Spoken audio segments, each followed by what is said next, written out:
À 1 minute 30, c'est le compte à rebours et c'est un moment particulier qu'on marque aujourd'hui parce que c'est la cérémonie de clôture de ce qu'on a appelé le premier cycle d'action complet pour le mouvement à la vaccination à l'horizon 2030. Et oui, cela fait...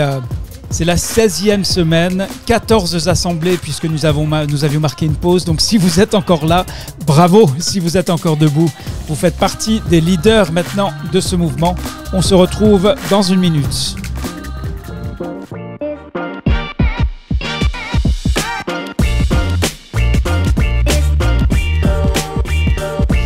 Un moment important aujourd'hui, on est à 47 secondes du départ parce que on va faire le point. Après 16 semaines, donc 4 mois, eh bien on arrive à la fin de ce cycle d'action complet. On va vous annoncer la suite, vous donner toutes les nouvelles annonces, les nouvelles opportunités qui se présentent à vous et vous demander, vous, qu'attendez-vous de la suite de ce mouvement ? Et bien sûr, c'est juste après Teach to Reach Connect 6. Près de 13 000 participants vendredi, c'était incroyable. J'espère que vous n'avez pas raté ça. Si vous l'avez loupé, je vais vous dire comment rattraper aussi. On se retrouve 13, 12, 11, 10 secondes. On fait le compte à rebours. C'est quand même un moment particulier aujourd'hui. C'est exceptionnel aujourd'hui. C'est pas la fin, c'est le commencement. Mais c'est parti. Tout avait commencé quand on s'était posé la question ensemble. Quel est l'avenir de la vaccination ? Et je pense qu'on a quand même... Il s'est passé des choses sur ces 16 semaines du premier cycle d'action complet. On va en parler aujourd'hui et surtout on va vous annoncer la suite du mouvement et on va vous annoncer comment cette suite va être déterminée. Maintenant, bien sûr, impossible de parler aujourd'hui sans rappeler Teach to Reach qui s'est passé vendredi, le 17 juin 2022. C'était bien sûr quelque chose de remarquable. Et il y a notamment eu le vernissage, on va dire, le lancement de la première exposition photographique du mouvement pour la vaccination à l'horizon 2030. Alors, qu'est-ce que c'est cette exposition ? Bien sûr, cela ne se fait ni à Genève, ni à Paris, ni à Abidjan, Ouagadougou ou N'Djamena, ou Kinshasa. Cela se fait bien sûr en ligne, chers amis. Et vous voyez ici, donc, il s'agit tout simplement du compte Instagram. Je vais demander une chose très simple pour ceux qui sont en studio avec nous. Eh bien, vous pouvez cliquer sur le petit lien. Ne quittez pas Zoom, par contre. Et puis, si ce n'est pas déjà fait, eh bien, vous cliquez sur Suivre pour suivre l'exposition photographique. Pourquoi ? Parce que nous en sommes au tout début. Là, vous allez voir, on va aller regarder un petit peu. On a fait un diaporama vendredi à l'occasion de Teach to Reach. On est sur la photo 345. Là, c'est James Sado du Nigeria. Mais vous allez voir, il y a bien sûr des francophones. Voilà Jean Kadima qui dit « J'aide la population à accepter et à avoir confiance dans la vaccination ». Et donc, on est au cliché numéro 345. Eh bien, sachez qu'il y en a 1000 en tout. Donc, cela s'applaudit. Vous avez été tellement nombreux à contribuer. C'était à l'origine, c'était juste pour la vaccination, la semaine internationale de la vaccination. Quand on a vu cet élan de partage, eh bien, on s'est décidé de lancer cette exposition photo. Deuxième chose que je vais partager avec vous, et en particulier si vous êtes au studio. Donc là, pendant l'été, on va changer un peu de rythme. Il n'y aura plus d'assemblée du lundi. Donc, pour continuer à suivre, eh bien, je vous conseille de chercher donc Geneva Learning Foundation sur YouTube.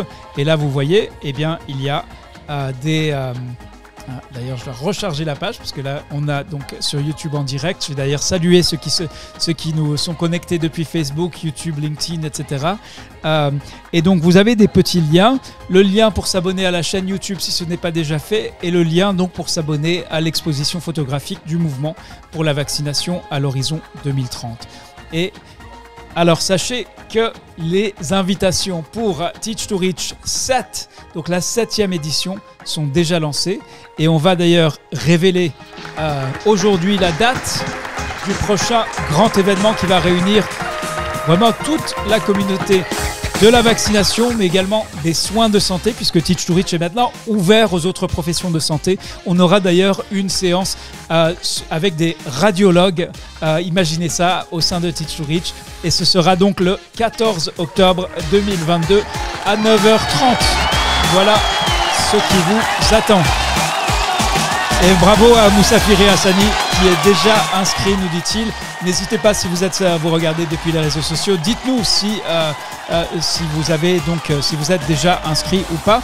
Sinon, bien sûr, je vais simplement partager le lien pour ceux qui sont avec nous en studio pour pouvoir de nouveau partager. Voilà. Donc ça, c'est pour Teach to Reach. Et puis, si vous avez une mauvaise connexion, je vais partager le site, la chaîne YouTube, eh bien, je vous conseille le podcast. Donc, si vous avez une mauvaise connexion, c'est vraiment important de... je vais vous montrer à quoi cela ressemble. Vous allez sur... cela commence sur le site de la Fondation Apprendre. Comme d'habitude, vous mettez votre nom et votre mail et puis vous cliquez sur « Envoyer ». Donc, c'est vraiment très, très simple. Maintenant, pour revenir à cette semaine et non pas le mois d'octobre où aura lieu la 7e édition de Teach to Reach, eh bien, vous savez qu'en partenariat avec l'UNICEF et d'autres partenaires internationaux, vous les voyez ici dans le bandeau de haut, eh bien, nous vous appelons à contribuer à un grand événement qui est organisé mercredi et jeudi cette semaine sur la demande pour le vaccin Covid-19. Donc, ils étaient à Teach to Reach vendredi et ils vous invitent, membres du mouvement pour la vaccination à l'horizon 2030, à participer les 22 et 23 juin.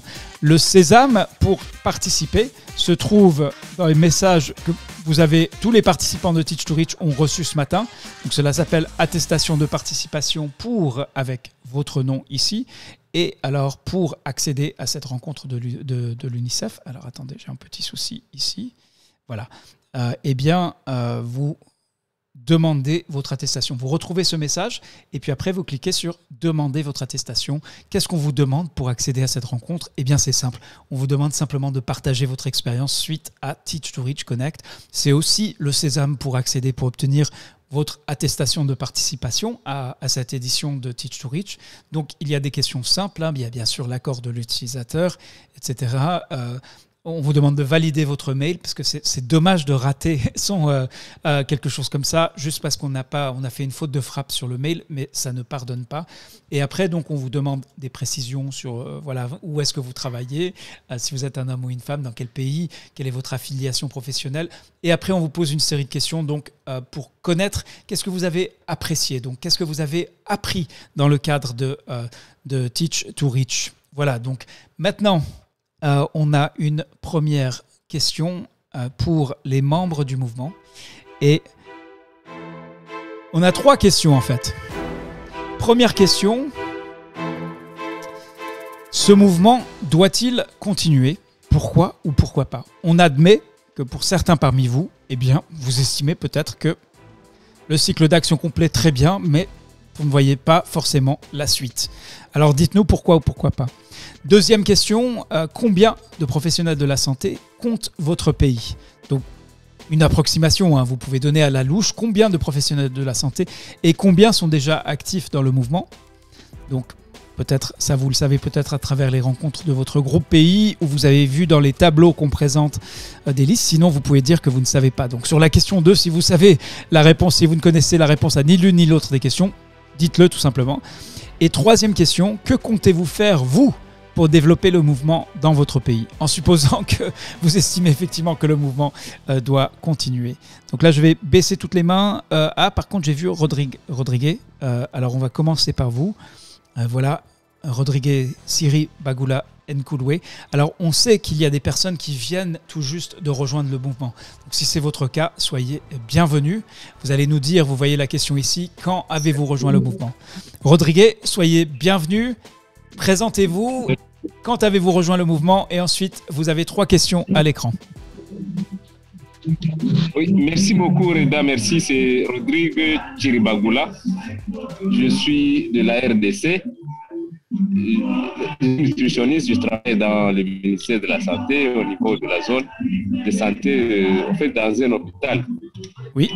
J'ai rejoint le mouvement depuis mars 2022. Je m'excuse, je n'ai pas vraiment été très actif, mais pour les assemblées générales, en tout cas, je m'efforce souvent parce que le travail souvent ne permet pas d'être très actif dans les activités. Oui. Néanmoins, je suis un peu en déplacement dans une autre province parce que je suis au sud Kivu en RDC. Mais présentement, je suis... Ah, je crois qu'on a perdu Rodrigue. C'est fort dommage, on ne saura pas s'il souhaite que ce mouvement continue ou pas. Sauf s'il nous revient. Non, on ne dirait pas. Donc on va en profiter. Je ne vais pas encore saluer ceux qui nous suivent sur les réseaux sociaux. Il y a Patrick Ndala qui nous dit depuis Zinder au Niger. Harry Ratovo, Zachary depuis le Madagascar. Soyez bienvenue. Et Ousmane Savalam depuis le Tchad. Et il y a des mains levées pour répondre à ces 3 questions. Donc j'appelle Maman Wage Anas, Mohamed Silla, Hassani Moussafiri, Mathias Ngo. Bonjour. Oui, Maman Wage Anas, soyez bienvenue. Vous êtes le premier à activer votre micro et vous étiez le premier appelé d'ailleurs. Vous avez 3 questions à l'écran. Rappelez-nous quand est-ce que vous avez rejoint le mouvement, à partir d'où présentez-vous. Et ensuite, donc, il y a les 3 questions qui s'affichent sur votre écran. Ce mouvement doit-il continuer ? Pourquoi ou pourquoi pas ? Combien de professionnels de la santé comptent votre pays et combien sont déjà actifs dans le mouvement ? Et 3e question, que comptez-vous faire, vous, pour développer le mouvement dans votre pays ? On vous écoute, Maman Wage Anas. Merci Reda, merci à tous et bonjour, bonsoir à tous. Ravi de prendre la parole aujourd'hui. Ça fait longtemps que je cherche cette parole, mais malheureusement, je n'ai pas eu à l'avoir et aussi il manque parfois aussi des temps qui ne nous ont pas permis d'accéder parfois à la connexion. Et comme moi, c'est Maman Anas, je réponds au nom du team leader pour le Scola du Niger. Je suis ancien consultant à l'OMS dans le cadre de la vaccination et de la surveillance. Actuellement, spécialiste technique pour la question de Covid pour le projet Kulawa de Save the Children. Nous sommes là à la capitale du Niger, à Niamey. Donc, nous intervenons dans les régions comme Zender, Maradi et Tillabéri. Ce mouvement, je l'ai rejoint de ses premiers pas, c'est-à-dire depuis le début. Au Niger, vraiment, de façon statistique, je ne peux pas dire combien de professionnels de santé il y a, mais c'est que sûr, il y en a beaucoup qui sont dans le mouvement. Je crois qu'il y a des nationaux comme il y a des internationaux. Il y a des gens qui travaillent ici au niveau national comme au niveau régional et aussi au niveau district, comme moi j'étais au niveau d'un district dans les zones nomades. Pour ce mouvement, nous sommes là disponibles, étant expérimentés pour les cours scolaires, étant aussi expérimentés dans les collaborations avec le ministère de la Santé dans la vaccination, étant team leader. Donc, nous invitons surtout nos collègues scolaires qui sont dans ce mouvement-là de prendre la tâche avec nous. Nous sommes disposés pour les aider et surtout à prendre la tâche avec les responsables du programme de la vaccination, comme nous l'avons fait et nous continuerons, Inch'Allah, à le faire. Nous avons déjà pris contact avec l'actuel directeur, ça fait longtemps. Faute des missions terrain ne nous a pas permis d'avancer beaucoup, mais je crois que j'invite ces collègues-là, il y a ceux qu'on s'est connus depuis sur le terrain et aussi ici au niveau ANM. Et il y a d'autres, c'est peut-être aujourd'hui qu'ils vont entendre que je suis le team leader navré, mais je crois que pour les prochaines activités, nous serons disponibles, Inch'Allah. Merci et à vous, Reda. Je ne sais pas si j'ai répondu à ces 3 questions. Et s'il y a d'autres questions aussi, disponibles pour les répondre. Merci. Merci à vous, Maman Wagé Anas. Première contribution. Et vous faites le point. Alors, bien sûr, même parmi les leaders, là, nous avons un team leader qui nous dit « j'ai pas pu être disponible autant que je l'aurais souhaité ». Et donc, cette prise de responsabilité, le fait de vous présenter devant nous aujourd'hui est tout à votre honneur. Et comme je l'ai dit avec Charlotte, on l'a dit et redit, votre appartenance au mouvement n'est pas remise en cause par votre absence ou votre désistement. Bien sûr, c'est votre choix, votre responsabilité de déterminer le niveau d'engagement que vous êtes en mesure d'apporter à vos confrères et consoeurs. Alors, on va aller en application de la règle. Vous avez vu donc les règles en faveur de l'équité dans les prises de parole. Je me tourne vers Nativité. Nativité, est-ce que vous êtes en mesure de... Alors, je vais voir si... Bonjour Reda. Oui, bonjour à vous, chère Nativité. Oui. Rappelez-nous... je suis Nativité en Côte d'Ivoire. Oui. Oui, pour moi, ce mouvement doit toujours continuer parce que, vu son nom, Mouvement 2030, en effet, oui. 2030, je me dis que l'année 2030 n'est pas encore arrivée, donc il faut que le mouvement continue. Et il y a beaucoup qui n'ont pas entendu parler de ce mouvement, maintenant qu'ils découvrent le mouvement. Donc, le mouvement doit se poursuivre, quoi, pour pouvoir, pour que les autres sachent ce qu'on fait dans le mouvement. Oui. Et en deux, les professionnels, il y en a assez quand même en Côte d'Ivoire. Ceux même qui ont accédé au mouvement, qui participent activement, sont quand même nombreux. Comme je n'ai pas le fichier des scolaires de Côte d'Ivoire qui sont... Sinon, pour que comptez-vous faire? Normalement, pour développer le mouvement, quand nous faisons nos réunions pays, on parle de tout ce qu'on fait dans le mouvement. Comme moi, Nativité, j'en parle beaucoup et puis j'encourage les autres de participer. Et ce qui a fait que, avec les annonces que j'ai faites, les gens ont participé beaucoup à Caton 1, au truc, ce qui vient de se passer. Oui, au hackathon, oui, et à l'accélérateur d'impact, oui. Si tu reconnais 6, parce que ça est que mes annonces que les gens ont beaucoup participé. Donc, c'est ce que je voulais dire. Merci, Reda. Très bien, merci, Nativité. Alors, je rappelle donc les règles en faveur de l'équité dans les prises de parole. Vous les voyez dans le chat. Donc, si un homme a pris la parole, la personne suivante sera de préférence une femme. Si un pays donné a pris la parole, la personne suivante devra venir d'un autre pays. Et nous encourageons particulièrement donc les personnes suivantes à prendre la parole, celles qui n'ont jamais pris la parole auparavant, celles dont nous n'avons pas encore ou rarement entendu le pays dont il est issu, et enfin les femmes qui restent minoritaires dans le mouvement jusqu'ici. Donc je vais prendre, alors il y a Eric Saliou. Et il y a Charles. Oui, de Charles. La RDC. Oui, on avait tenté de vous entendre. Allez-y, on vous écoute, Charles. Et après, on écoutera Saliou Thiam qui a réussi à activer son micro. N'oubliez pas de vous présenter et rappeler quand vous avez rejoint le mouvement. Merci beaucoup de m'avoir accordé la parole. Je me nomme Charles Ngala Mouloumé de la RDC. J'ai fréquenté l'équipe depuis le mois de mars 2022. Oui. Je suis le premier fruit de cette équipe. Quand bien même beaucoup de fois, par rapport aux différentes préoccupations, il arrivait que je ne parvienne pas à me connecter avant, mais j'ai contribué à faire beaucoup d'exercices qui nous ont été demandés pour pouvoir dynamiser notre activité.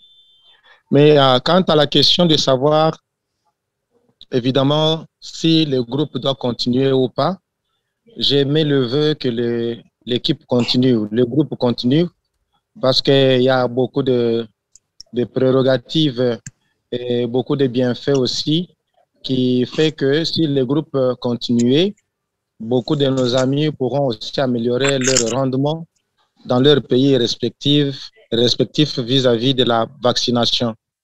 Évidemment, l'accompagnement de nos amis du groupe et le fait d'avoir un coéquipier pouvant collaborer avec vous pour élaborer votre plan d'action, par exemple, ça a été très, très performant et ça nous permet de pouvoir évidemment améliorer dans nos activités quotidiennes. Alors, je suis ici présentement en RDC, mais en déplacement dans une mission de service de la supervision contre la rougeole ici à Tanganyika, dans la ville de Kalemi, pour ceux qui connaissent bien le pays. Je suis à Kalemi, où je suis venu accompagner la province dans l'organisation des activités de masse dans la lutte contre la rougeole.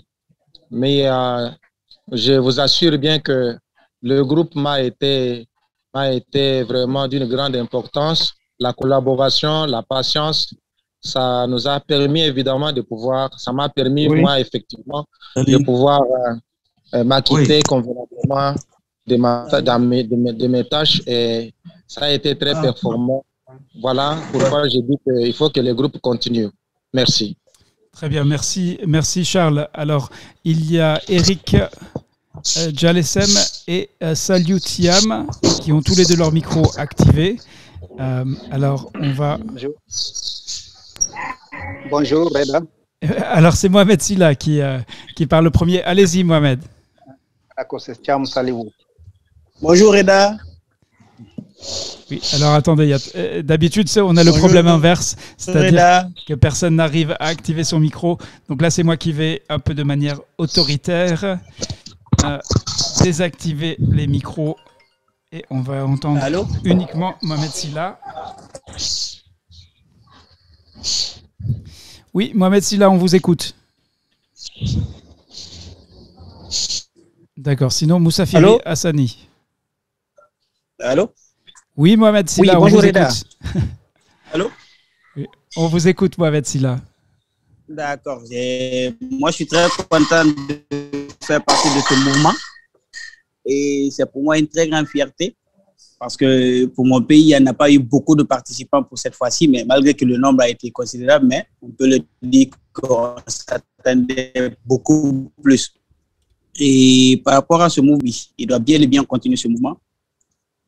Et par rapport au nombre de professionnels qui existent dans mon pays, et quand vous prenez les bases de ressources humaines du pays, du ministère, il y a environ 2000 agents de santé. Là de ça, ce nombre est bien plus élevé.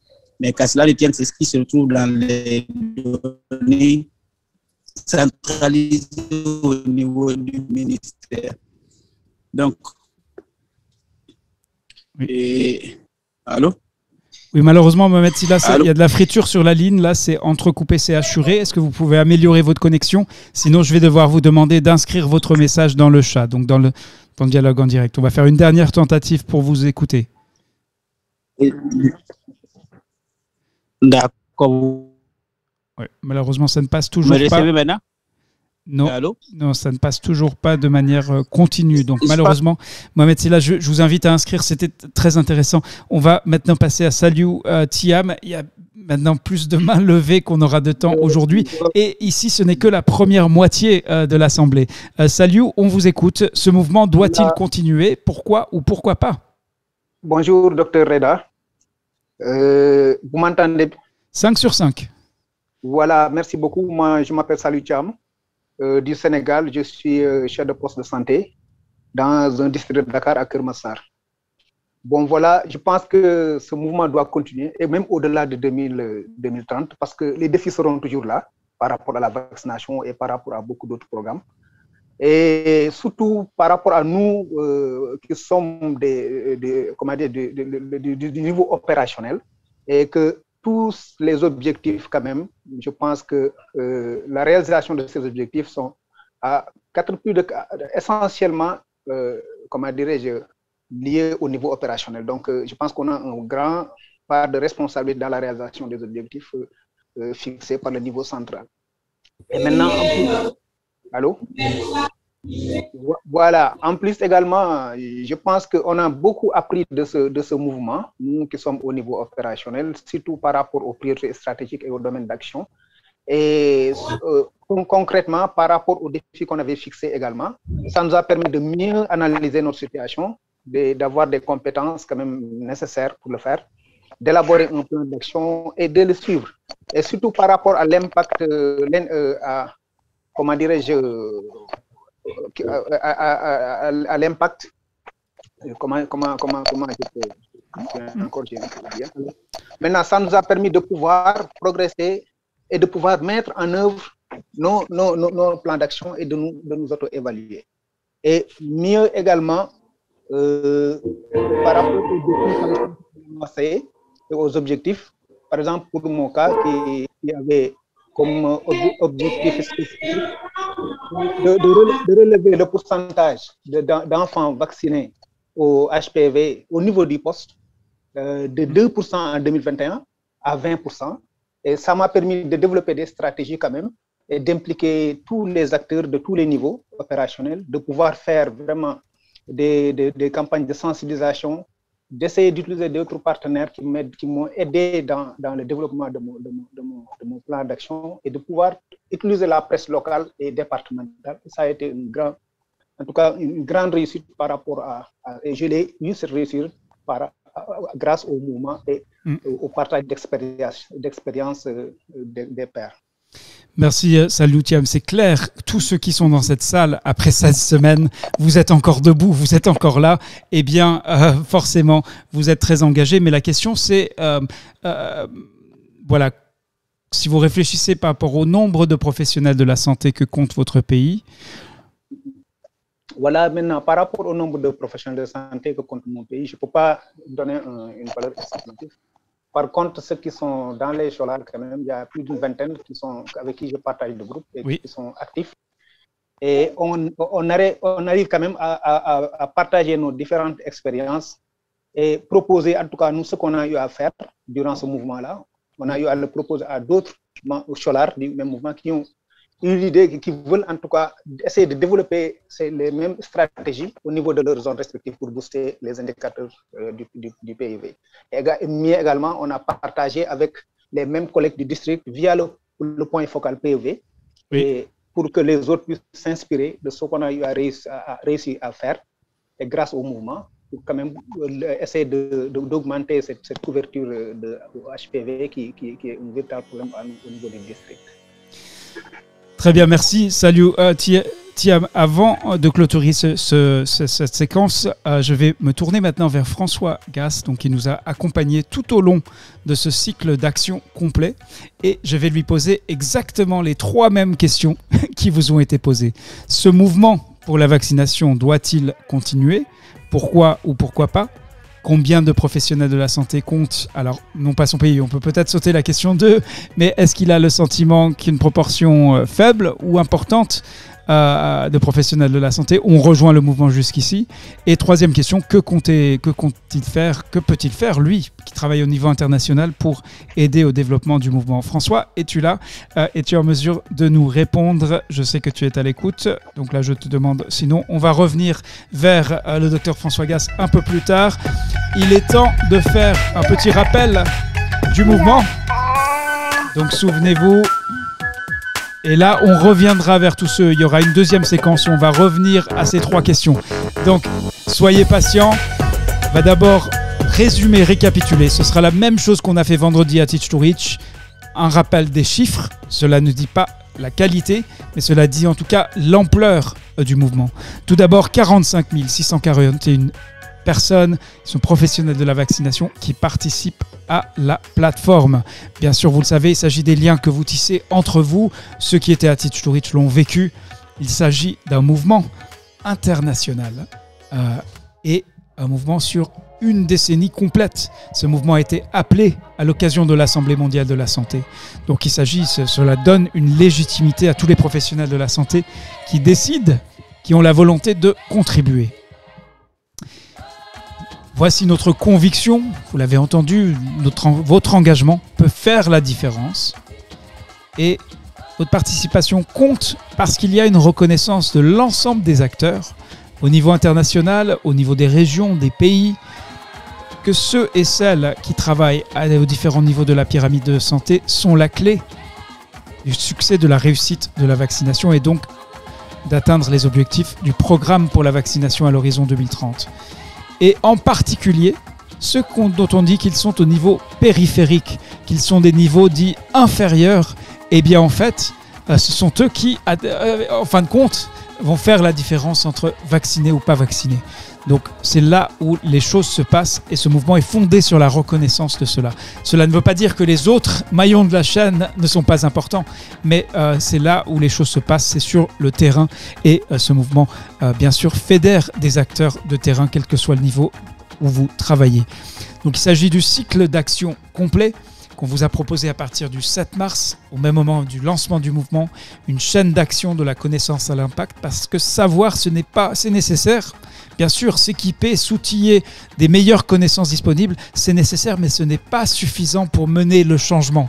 Et donc le cycle d'action complet, focalisé sur l'action, vise justement à tisser les maillons de la chaîne qui vont jusqu'à l'impact, jusqu'au jour où vous pourrez dire que vous êtes confronté à l'un de ces défis, mais vous avez obtenu des résultats concrets, tangibles, mesurables, fiables, que vous avez réellement progressé. Et vous le savez, vous étiez 8377 en fin de compte, donc ça c'est les derniers chiffres avec ceux qui nous ont rejoints, on était à plus de 6000, on est passé à plus de 8000 avec le hackathon pour le plan d'action. Il y a bien sûr le serment du scolaire, mais comme Charlotte est occupée par d'autres engagements, eh bien ce serment vous le connaissez, bien sûr il fonde votre engagement. Et après 16 semaines, donc c'était vendredi, mais on va dire aujourd'hui que nous avons complété donc le premier cycle d'action complet. Vous l'avez vécu, sauf pour ceux qui nous ont rejoints en cours de route. Vous voyez ici les 5 différentes composantes. Il y a bien sûr le moteur d'idées, où là, dans les 2 premières semaines, il y a eu près de 1000 idées et pratiques qui ont été partagées. Il y a bien sûr ensuite eu l'analyse de situation, du 21 mars jusqu'au 15 avril. Et là, en travaillant ensemble, vous avez produit 664 analyses de situation. Et enfin, le jumelage IA 2030, on l'a entendu dans une des prises de parole, a compté pour beaucoup d'entre vous. Nous sommes arrivés donc au 9 mai avec le lancement du hackathon plan d'action. Même si là, on a sauté la semaine internationale de vaccination, on rajoutera pour les anglophones. Mais 1021 plans d'action développés. De nouveau, on ne parle pas de la qualité. Là, on parle uniquement du volume. La qualité, c'est dans un deuxième temps. Arriver à fédérer, donner envie, motiver et aider chaque personne à trouver sa motivation de dire « je vais faire un plan d'action ». C'est la première étape. Ce n'est pas la seule, ce n'est certainement pas l'ultime étape, mais vous avez élaboré un plan d'action et logiquement, on vous a demandé « êtes-vous prêt donc à passer à l'action ?» Nous sommes entrés ensuite dans la phase dite de l'accélérateur d'impact. Dans le cycle d'action complet, c'est un processus de 4 semaines, une espèce de rampe de lancement qui doit vous aider à prendre votre envol pour que votre plan d'action ne dorme pas dans un tiroir, mais soit en perpétuelle évolution alors que vous menez des activités, vous faites des choses chaque semaine pour avancer, pour réaliser l'objectif que vous êtes fixé. Et là, vous étiez 4129 à dire « je m'engage dans l'accélérateur d'impact ». Alors vous constaterez qu'il y a une inégalité entre le nombre de personnes qui jusqu'ici, jusqu'au 20 juin 2022 ont développé des plans d'action et le nombre de personnes qui disaient vouloir le faire. Je reviendrai là-dessus avec justement les annonces. Et surtout, j'aimerais souligner vraiment le caractère absolument remarquable du partage d'expérience. 2 séances par semaine en plus de l'Assemblée. Et là, il y a eu 22 séances de partage en tout. Toutes ces séances, vous pouvez les écouter. Un résumé sera partagé avec l'ensemble des membres du mouvement pour vous permettre vraiment de tirer les enseignements de toutes ces séances animées bien sûr par François Gass avec Charlotte Mbou. Donc, voilà pour le récapitulatif. On revient donc aux questions. Nous sommes à la 32e minute de cette assemblée. Donc, on va continuer avec les questions. Et vous voyez, les questions sont simples. Alors là, j'ai fait passer cette question-là en premier. En fait, je ne me souviens plus comment c'était d'origine, mais en fait, le sens de la question numéro 1, combien sont déjà actifs dans le mouvement par rapport à combien de professionnels de la santé compte votre pays. Je suis prêt à parier que dans tous les pays, même en RDC, même en Côte d'Ivoire, donc les plus grandes équipes qui ont construit de grandes équipes, le nombre de personnes qui ont déjà rejoint le mouvement est une toute petite proportion du nombre total des professionnels de la santé. À vous d'infirmer ou de confirmer. Mais si c'est un nombre infime, alors la question suivante est logique. Si ce mouvement doit continuer, il est donc amené à se développer. Donc voilà, on refait. Donc je vois déjà 4 mains levées. On va demander d'abord à François Gass donc de répondre à ces questions dans la mesure où il peut, puisqu'il travaille au niveau international. Et puis avant d'écouter François, je vais partager quelques. Alors Ousmane Savalem qui nous dit donc. Le mouvement doit continuer. Raison, le partage d'expérience avec les amis au sein du mouvement nous permet de faire une mise en œuvre, mon plan d'action. 2. Mon pays, le Tchad, compte environ 8000. Donc 8000 AG. Donc quelqu'un me dira ce que signifie cet acronyme. Abdou Ingouda nous a dit bonjour à tous. Et Adama Nanko Bagayoko nous dit avec toutes ces activités, ces bons résultats obtenus pour le mouvement, nous n'avons aucune raison d'abandonner ce mouvement. Nous allons continuer ensemble jusqu'à la fin. Alors, François, qu'en dis-tu ? Merci Reda. Bonjour à tous ceux qui sont là aujourd'hui. Je pense que si on répond aux questions, c'est évident que ce mouvement a créé un intérêt et a été vécu comme extrêmement utile avec tous ces éléments, des plans d'action, des analyses de situation, mettre en œuvre son plan d'action. Et il y a de toute évidence un intérêt à continuer parce qu'il y a encore beaucoup de travail à faire, il y a beaucoup de défis à relever et que ça a été vécu très utile par tous ceux qui y participent. Maintenant, et on sait très bien que c'est bien d'écrire un plan d'action, il y a des milliers de plans d'action, mais ce qui compte, c'est que le plan d'action soit exécuté et qu'il amène des résultats face aux objectifs fixés et que quelquefois, c'est pas en un mois qu'on peut avoir le résultat, mais il faut parfois plusieurs mois selon le type de défi. L'enthousiasme que vous exprimez tous, avec tous les éléments que vous trouvez très positifs dans ce mouvement, de toute évidence, il doit continuer parce que je pense qu'il y a rien de similaire qui se produit. Vous avez un contact avec vos partenaires, avec à la fois dans votre pays, dans les pays voisins et dans d'autres pays qui sont beaucoup plus loin. Et ce partage d'expérience permet d'être motivé, d'avoir des questions, des défis, d'être enrichi par les expériences des autres. Maintenant, je pense que comment peut-il évoluer? Parce que, bon, vous êtes tous comme moi et comme Reda, vous êtes concernés par atteindre le plus d'enfants ou de scolaires ou d'enfants afin de les protéger contre des maladies qui sont mortelles que le vaccin protège. Maintenant, mon sentiment, c'est que comment on passe à l'échelle? Vous êtes tous des gens très, très motivés. Comment faire participer au mouvement et avec les cycles, surtout les zones dans vos pays, les responsables des zones où ça marche pas bien, où il y a beaucoup d'enfants qui sont aujourd'hui pas vaccinés. Et souvent, ils se heurtent à des tas de problèmes. Mais s'ils partageaient leurs expériences dans un tel mouvement, peut-être qu'ils feraient mieux, ils réduiraient le nombre d'enfants mal vaccinés ou pas vaccinés du tout, quel que soit l'environnement dans lequel ils sont. Moi, j'ai été frappé par votre enthousiasme en me disant vous êtes déjà des gens très motivés et cette approche vous a permis d'être encore plus motivés et d'aller encore plus loin. Maintenant, mon souci, c'est de faire rentrer dans ce mouvement les gens qui sont peut-être aujourd'hui un peu moins motivés, mais ils ne savent pas vraiment ce qu'est le mouvement et comment ça peut les aider. Et comment vous pouvez ramener dans ce mouvement, avec les exercices qui vont suivre, des endroits où il y a des défis extraordinaires et où, si les responsables participaient à ces exercices, à ce cycle, on verrait un bénéfice pour les enfants du pays. Donc ça, en conclusion, il faut continuer, mais il faut que vous aidiez à faire passer à échelle dans vos pays respectifs les participants à ce mouvement, de façon à ce qu'il y ait le plus de bénéfices pour les enfants qu'on essaye de sauver de maladies évitables par la vaccination. Donc, je compte sur vous pour faire ce travail et vraiment multiplier le nombre de personnes qui vont pouvoir participer à ce mouvement, faire des plans d'action et les exécuter, comme c'est le principe dans ce. Merci beaucoup, Reda, et merci à vous tous pour partager votre enthousiasme et votre désir de continuer, que je soutiens totalement. Merci beaucoup, François, qui nous a accompagnés tout au long de ce cycle complet. Alors, pour parler des aspects pratiques, et après on va revenir à ces 3 questions, parce que je vois déjà 3 mains levées, donc on reviendra, c'est important justement de vous écouter notamment sur la suite, quelle suite donner donc. Alors d'abord, un rappel donc, des exigences de certification pour l'accélérateur d'impact. Donc ça, c'est un aspect pratique. Hein, c'est donc très concrètement. Donc vous avez déposé votre plan d'action, vous avez fixé votre objectif à réaliser d'ici le 17 juin, donc d'ici vendredi. Ce n'est pas si vous avez réalisé votre objectif ou pas, c'est le fait de l'avoir fixé.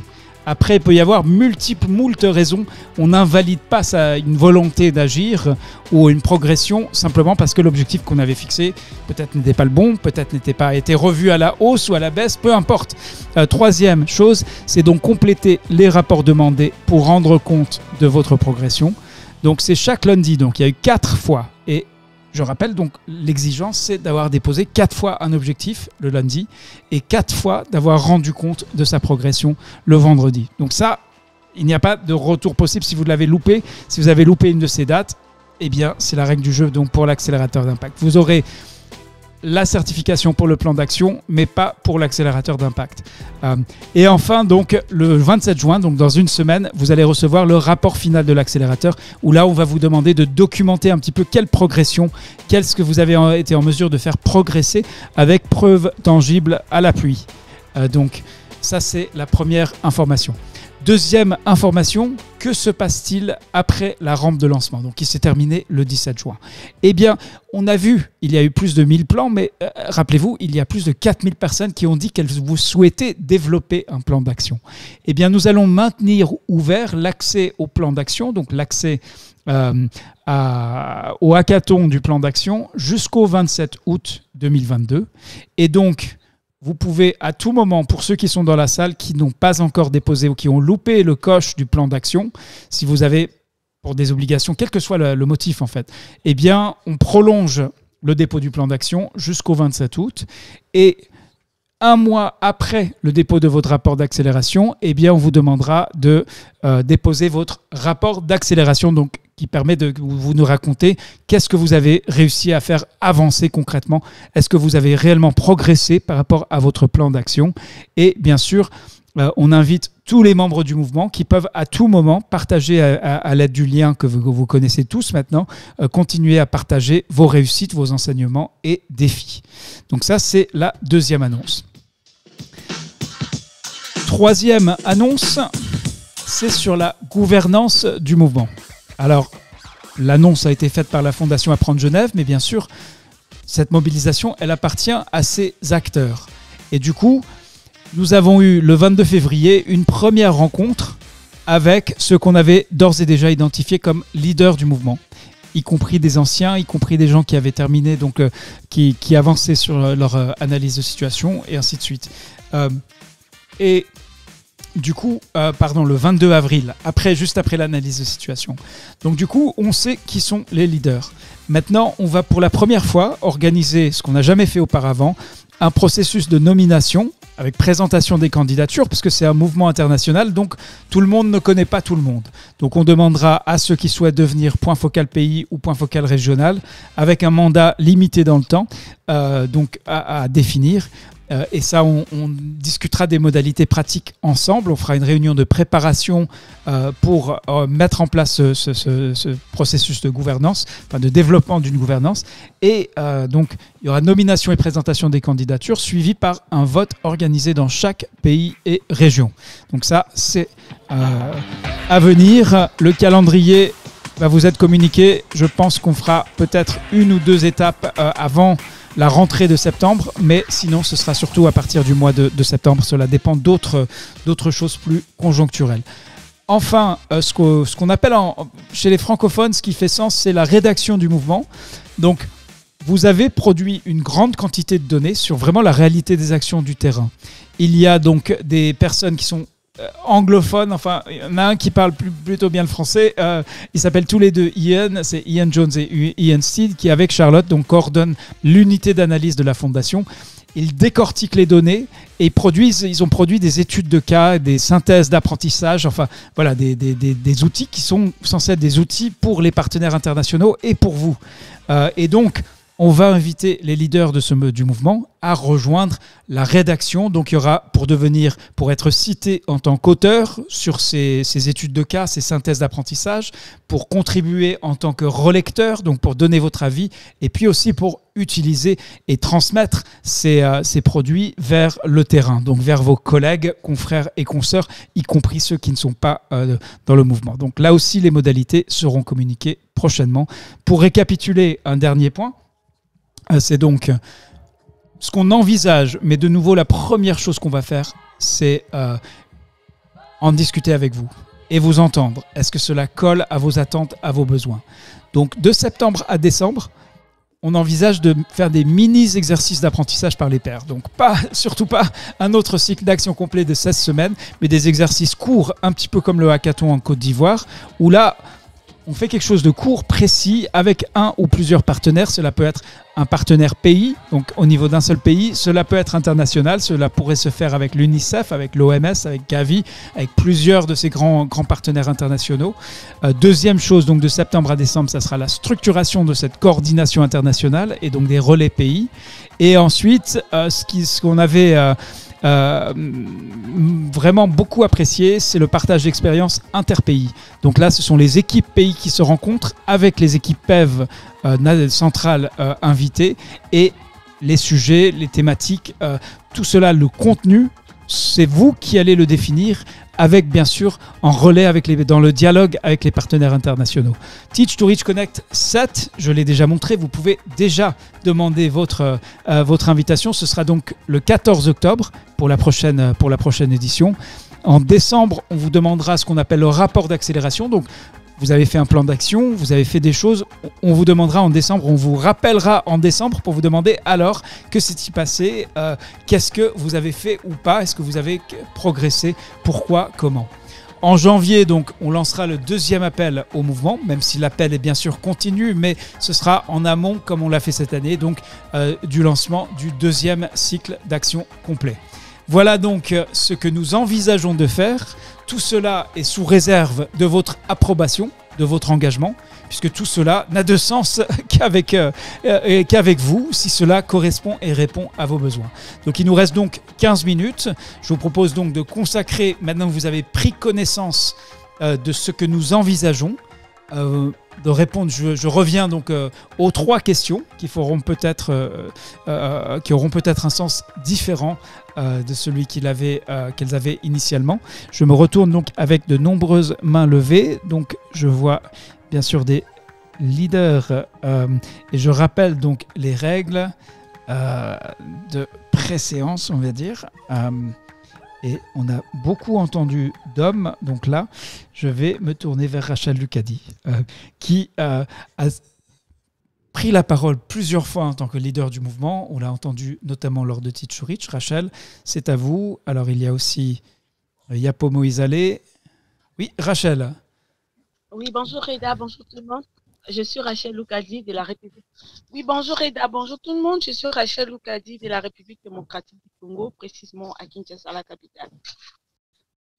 On vous reçoit 5 sur 5, alors vous avez les 3 questions, mais vous pouvez aussi bien sûr réagir à ce que je viens d'étayer pour la toute première fois, un petit peu l'ébauche de ce que nous envisageons comme prochaines étapes, prochaines actions concrètes pour continuer à vous accompagner, à vous soutenir dans la volonté de construire ce mouvement pour la vaccination. Qu'en dites-vous, Rachel Lucadi?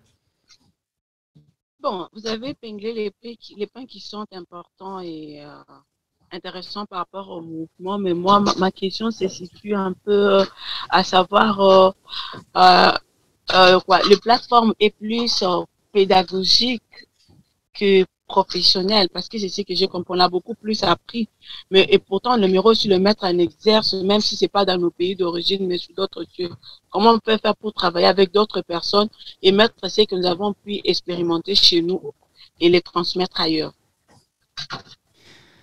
Alors, c'est une bonne question. Si je comprends bien le sens de votre question, il y a donc du travail qui se fait au niveau international où vous avez beaucoup de gens commencent par travailler dans leur pays et après accèdent à des opportunités à l'étranger, partent en mission en tant que consultants ou en tant que membres du personnel, sont embauchés par une agence internationale. Est-ce que c'est bien cela dont vous parlez, Rachel? Parce que si oui, j'ai une petite idée là-dessus. Oui, dans ce sens-là, oui. Parce que nous, quand par exemple, c'est que nous avons eu comme expérience ici sur place, nous non seulement que nous avons eu l'expérience de terrain, mais nous avons nous-mêmes aussi été appris aussi de la population. Parce que c'était un point, c'était quand même blocage dans la communication sur la vaccination. Parce que nos partenaires à nous, c'est les communautés qu'on touche. Alors, je ne sais pas quels sont les mécanismes qui sont faits à ce niveau-là. Alors, il n'y a pas de réponse simple à cela. Je pense que nous souhaitons travailler sur le renforcement des partenariats avec, d'une part, les agences internationales. Donc, si vous étiez, je sais que vous étiez à Teach to Reach vendredi, donc vous avez vu, là, c'est vraiment l'UNICEF qui est venu vers nous, intéressé par ce que vous faites depuis le mois de mars. Et deuxième chose, c'est le renforcement du lien, du partenariat avec les ministères de la Santé et en particulier les équipes PEV. Donc il y a eu, c'était ça la date du 22 février, c'était donc une rencontre avec les équipes, des membres des équipes PEV, plusieurs directeurs de programmes élargis de vaccination de leur pays, mais aussi des membres de différents niveaux, mais qui travaillent tous au niveau central. Donc nous avons amorcé ce dialogue, faute de temps, nous n'avons pas pu vraiment tisser ce dialogue comme nous le souhaitions, et je pense que l'accès donc aux opportunités dans les deux sens, donc pour mieux se rapprocher des communautés, des populations, et pour accéder à ce qui se passe et tisser un dialogue entre les différents niveaux vraiment de la pyramide de santé, du niveau international jusqu'au niveau le plus local, et un peu compresser l'écart entre les différents niveaux. C'est un objectif important. Nous espérons, nous souhaitons avoir à l'avenir les moyens pour le faire. Merci Rachel.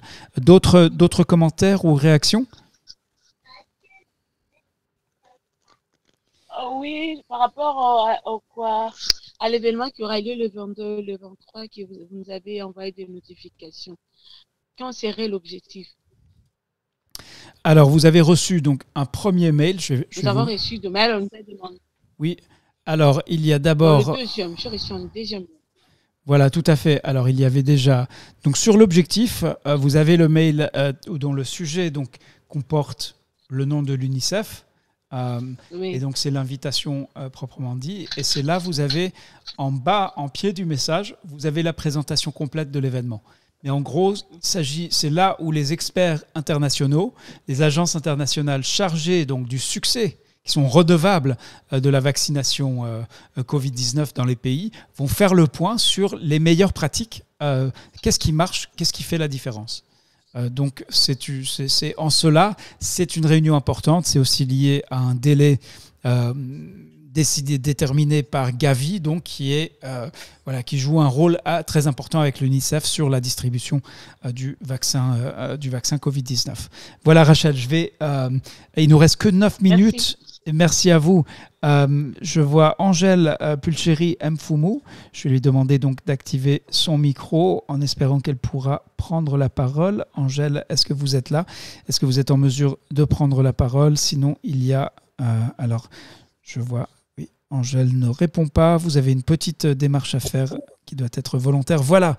Angèle, on vous écoute. Oui, Reda, bonsoir tout le monde. Je suis contente de prendre la parole ici ce soir. Je suis Angèle Pulcheri Mfumu.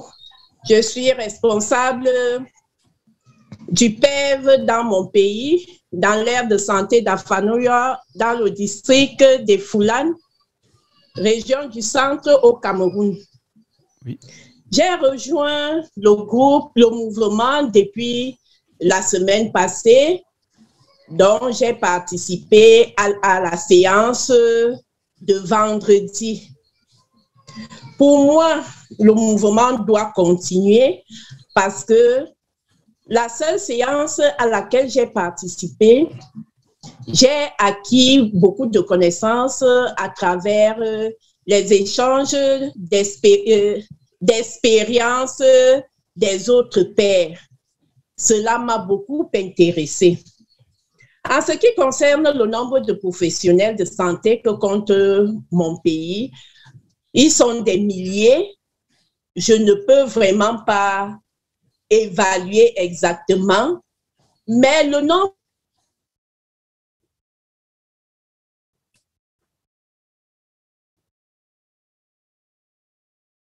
je crois que Angèle n'a pas de chance. Angèle, est-ce que vous êtes là? Je crois qu'on vous a perdu.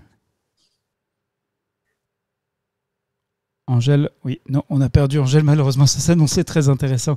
Il nous reste que 7 minutes, donc on va passer, je vois Jaurès qui a activé son micro, je vois de nombreuses mains levées. Ce que je vais vous proposer, ça fait partie des choses. Oui, oui, merci Reda, juste à répondre d'une manière brève à toutes ces questions-là. Donc, oui. Madagascar, actuellement, il compte pour les fonctionnaires de la santé au sein du ministère de la Santé, c'est environ 20 000. Donc, concernant le mouvement, les actifs, c'est encore, disons, moins de 5% de ces gens-là sont actifs dans notre mouvement. Et est-ce que le mouvement doit-il continuer?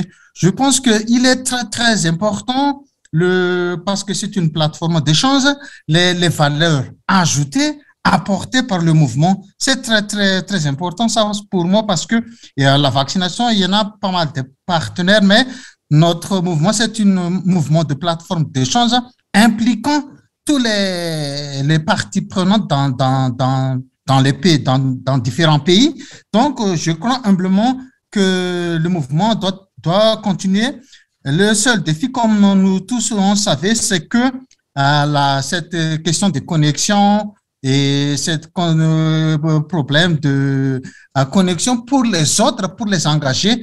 Donc, s'il y en a déjà des mouvements nationaux au sein de ce mouvement, il y en a des groupes pays, ça permet aussi d'élargir toujours le mouvement. Donc, pour terminer, pour développer, il y en a que cet réseau même, s'il y en a d'autres moyens comme la radio, comme tous ces podcasts, de le promouvoir. Donc, c'est l'une des raisons pour le faire connaître à d'autres professionnels de la santé qui ne sont pas encore dans le mouvement. Voilà, Reda, ce que je peux ajouter à tout ce que vient de dire et merci. Merci, Jaurès. Alors, j'ai demandé à Nanliebe Sakpani d'activer son micro. Nanliebe Sakpani, soyez bienvenue. N'oubliez pas de vous présenter. Quand avez-vous rejoint le mouvement? Et vous pouvez donc répondre aux questions qui vous semblent, qui vous intéressent, ou réagir par rapport à ce qui a été présenté sur ce que nous envisageons de faire pour donner suite à ce premier cycle d'action donc complet. On vous écoute. Bonjour la famille, la communauté Impact. Je réponds au nom de Sakpani. Je suis responsable PEV dans le district de Loti Sud. J'ai rejoint la communauté en mars 2022 et malheureusement, compte tenu de l'état de santé, ça ne m'a pas permis d'évoluer avec vous par rapport au programme Impact. Cependant, les quelques séances que j'ai eu à participer, ces séances m'ont été d'une importance capitale et ça a permis vraiment que j'améliore certaines connaissances par rapport à nos pratiques habituelles et surtout avoir des échanges fructueux avec nos pairs, surtout les experts qui ont présenté les projets et leur plan d'action surtout. Maintenant, par rapport au mouvement, doit continuer ou pas. Moi, à mon humble avis, je préfère que ce mouvement soit pérenne pour que ceux qui sont un peu réticents puissent se préparer à nous retrouver dans les jours à venir afin que nous puissions avoir l'écho plus grandiose et que beaucoup de professionnels de santé puissent être aussi engagés dedans. Et que comptez-vous faire pour développer le mouvement dans notre pays? Nous avons un sous-groupe scolaire, mais là-bas, les gens ne sont pas trop motivés, mais nous les encourageons de jour à jour à plus de participation dans ce mouvement. Au Togo, les statistiques, nous n'avons pas assez de statistiques par rapport au nombre total de professionnels de santé, mais ce nombre est compris entre, je crois, 2000 et 5000 personnes, je crois, à ce que je sache, sur les dernières estimations. Voilà un peu ce que nous avons à notre niveau. Nous vous remercions et nous souhaitons une bonne continuation à ce mouvement. Merci. Merci à vous. C'est une réunion d'étape aujourd'hui. Maintenant, j'aimerais m'adresser à vous parce que ce que j'ai entendu lorsque vous m'avez dit en réponse à ces questions, je pense, appelle à un travail de réflexion. Si vous êtes les leaders donc, de ce mouvement et on est prêt à vous considérer comme tel, pourquoi ? Parce que vous avez réussi à franchir une ou plusieurs étapes. Vous avez répondu présent, vous avez montré, vous êtes engagé et vous avez tenu votre engagement. Tous ne l'ont pas fait. Comme vous le savez, nous sommes beaucoup moins nombreux à la ligne d'arrivée de ce marathon de 16 semaines que nous n'étions à la ligne de départ. Même si plus de 2000 nouvelles personnes nous ont rejoints en cours de route. Donc je dirais que le défi qui se pose devant vous et le défi auquel est confronté chaque leader. Vous êtes exceptionnel. Vous ne représentez pas la plupart de vos confrères et consoeurs. Vous avez quelque chose de différent où vous avez trouvé en vous la motivation que d'autres n'ont pas, clairement. Donc le véritable défi du leader, vous n'êtes pas là pour donner des ordres ou commander et contrôler ce que doivent faire les autres, mais le véritable défi du leader dans le monde d'aujourd'hui, c'est comment allez-vous donner envie aux autres, à ceux qui n'ont pas encore rejoint le mouvement, et ils restent majoritaires, de le faire. Donc ce n'est pas simplement votre exemplarité qui sera suffisante. Les autres regarderont et diront « Ouh là là, celui-là, il est trop fort ». Mais cela veut dire que quelque part, il se considère trop faible pour faire comme vous. Donc la véritable barrière à franchir, la rivière à traverser, c'est celle de la réflexion, votre apprentissage. Si vous êtes leader de ce mouvement, vous avez bien commencé dans ces 16 premières semaines, mais on parle d'un engagement sur la décennie. Qu'allez-vous faire ? Quelles actions allez-vous prendre qui sont susceptibles de démontrer non seulement votre exemplarité, que vous êtes fort, que vous êtes bon, mais de donner envie à d'autres que vous de faire comme vous. Même s'ils n'arriveront pas peut-être au même niveau que vous, en tout cas montrer que si vous l'avez fait, cela devient possible, cela est forcément possible pour les autres. Voilà comment je souhaite terminer donc de m'adresser à vous à cette occasion. Souvenez-vous également que ce qui est en jeu, c'est l'avenir de la vaccination. Et comme l'a rappelé François, comme vous avez été nombreux à le rappeler tout au long de ces 16 semaines, il s'agit donc véritablement de la santé des enfants, des familles, de votre travail quotidien. Souvenez-vous que quand vous n'avez pas été présent, quand vous avez raté une assemblée, loupé un délai, vous avez reçu des messages de rappel de ma part ou de Charlotte, eh bien, vous n'étiez pas en tort. Vous étiez en train de faire le travail du mouvement.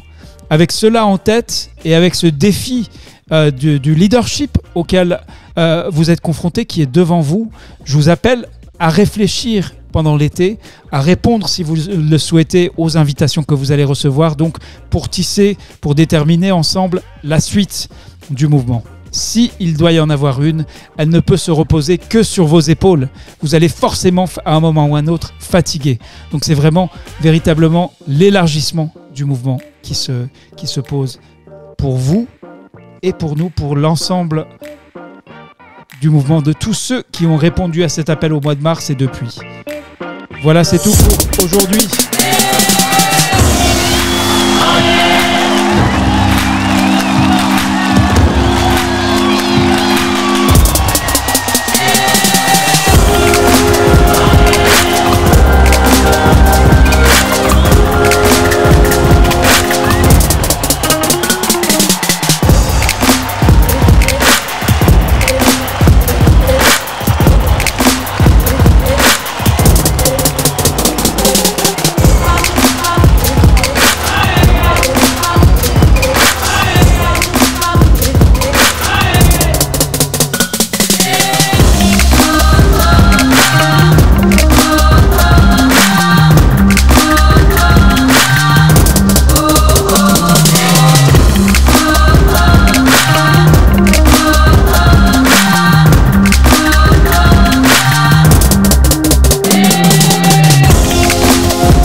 dirais merci et bravo à vous pour votre engagement et votre leadership. 16 semaines, tenir 16 semaines, c'est vraiment formidable. Bravo.